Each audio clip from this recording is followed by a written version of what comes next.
The Legend of Lightning Larry by Cole, Stephanie, Joon, and Niki. Well, you've heard about gun-fighting good guys like Wild Bill, Hit Hawk, and Wyatt Earp, but we'll tell you a name that strikes even greater fear into the hearts of bad men everywhere. Lightning Larry! We'll never forget the day Larry rode into our little town of Brimston and walked into the Cottonmouth Saloon. He strode up to the bar and smiled straight at the bartender.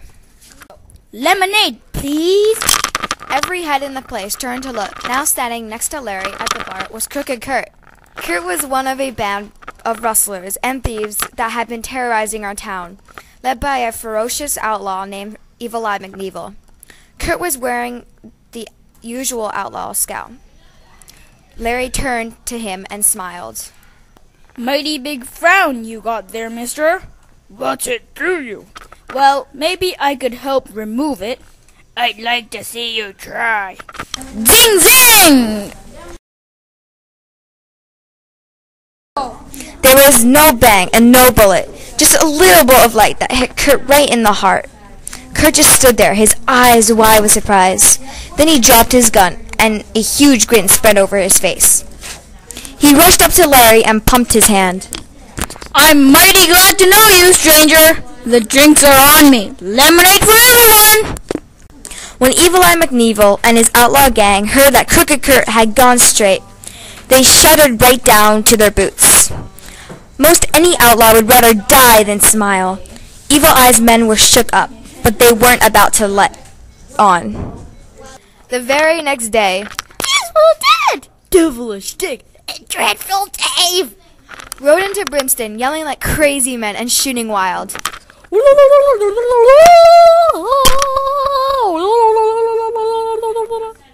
Windows shattered and citizens scattered. Then Lightning Larry showed up. He never warned them, never stopped smiling, just shot 3 little bolts of light.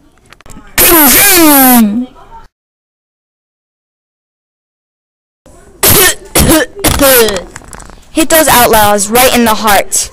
Larry's shots knocked the outlaws to the ground. They lay there trying to figure out what had hit them. Then they got up and looked around. Looks like we did some damage, boys, said Dismal Dan. "Hope nobody got hurt," said Devilish Dick. We better get to work and fix this place up, said Dreadful Dave. They spent the rest of the day replacing windows and apologizing to everyone who'd listen. Then, for good measure, they picked up all the trash in the street. Evil Eye McNevil had lost 3 more of his meanest men, and he was furious. He decided to do something really nasty. The next day, Stinky Steve and Stinky Steve walked into 79th Nation's savings and loan with guns in hand. They wore masks, but everyone knew who they were from the smell. "Stick up your hands," said Stinky Steve. "Give us all your money in your vault," ordered Sickening Sid. They were just backing out of the door with the money bags when Lightning Larry strolled by. Did he even slow his step? Just shot 3 bandits in the back. Zing zing! Went right through to the heart. The puzzled outlaws stopped and looked at each other. Seems a shame to steal the money of hard-working cowboys.